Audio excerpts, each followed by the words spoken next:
When I was growing up, I found it so hard to believe that people were questioning the authenticity of the Holocaust. They weren't sure if the Holocaust actually happened or not. Was it an exaggeration?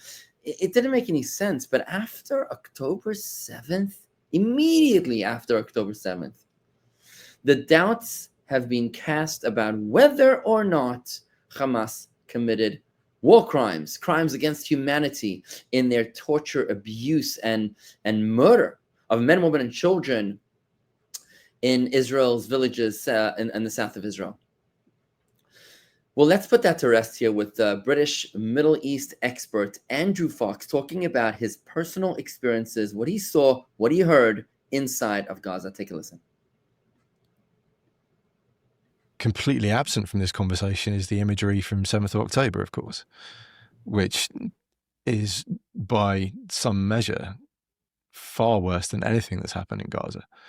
I have seen footage far and above the video they show people. I've seen evidence way beyond that, and it's so horrific I can barely talk about it without the hair on my arm standing up. You know, what Hamas did to Israelis.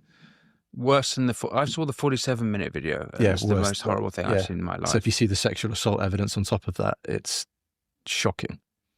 And it's not a level of detail I think your listeners particularly want to hear, but it is enough to make me lose my voice over it, as you can tell, probably. Horrendous. Like, I can't even begin to describe how bad those pictures are.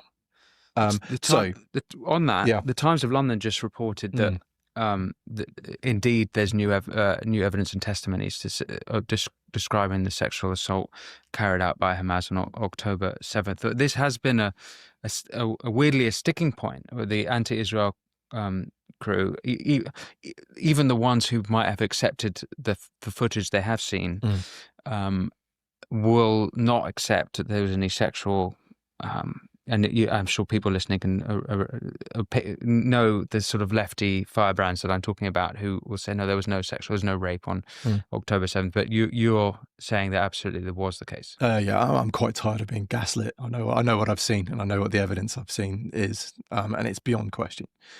And there's a reason people deny it, and it's because the murders and the burning of kibbutzim, in their heads, they justify it as resistance. Hamas were justified in doing that because they lived in a concentration camp and yada, yada, yada. Obviously nonsense, but that's their position. When you throw rape into the mix, that's very hard to justify as the actions of a freedom-fighting resistance operation. And it kind of derails their entire narrative. So there's an immediate cognitive dissonance when people have the rape put to them. And I think that's why it's so denied. It's also damaging to the Arab audience, of course, where rape is not considered an acceptable behaviour. And again, that resistance narrative suddenly derails when you accept that Hamas went on a mass rape endeavour on 7th of October. So there's a very clear kind of psychology behind why people are so keen to deny this.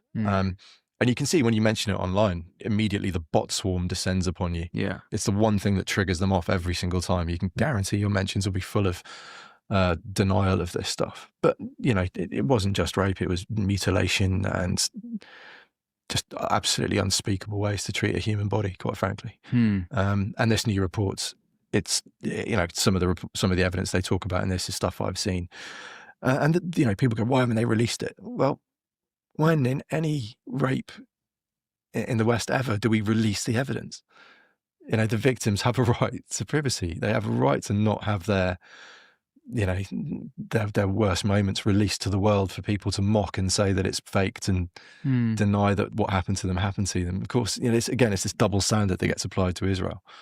Why haven't you showed your women being raped to the world? It's like, listen to yourselves when you ask this question. You know, absolutely horrifying. Well, it's even worse in that the IDF are being accused of behaving like that in Gaza. Now, maybe it's my bias, but I find that very hard to believe. And I've not seen any footage of that.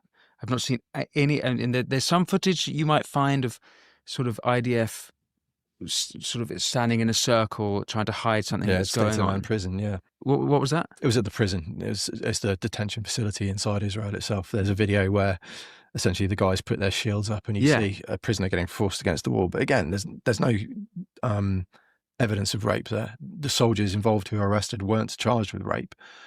They are now suing people who published that they were rapists. So, you know, they're confident enough in their own innocence that they are taking this to civil court for defamation. And again, there's no actual evidence of rape there. And the one other major report throughout the war about rape by the IDF was Al-Shifa Hospital. And Al Jazeera published that. And then the woman who made the allegation retracted 24 hours later. So Al Jazeera were forced to delete that article and retract it. There's lots of allegations. And quite frequently we see the old deny, reverse accusation piece here that you get in domestic abuses, where the abuser alleges they are the victim of what they've actually done. And you see this all the time, that inversion. You know, there was a spate of videos that came out last year of like beheaded babies in Gaza. You know, bombs don't behead people and leave the rest of the body untouched. That's not how high explosive munitions work. It was clearly a Hamas attempt to mock Israel for the mistake they made on that reporting of 7th of October, talking about 40 beheaded babies, which was acknowledged as a mistake. It was acknowledged as misreporting.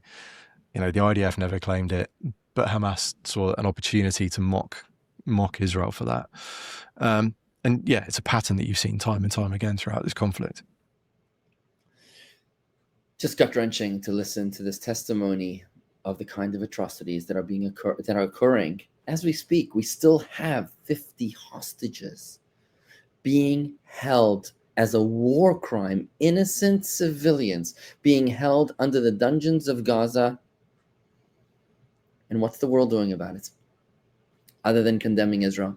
You know, it's interesting that when it comes to the 10 Commandments, the 10 Commandments were actually written or engraved on not one but 2 tablets. Why 2 tablets?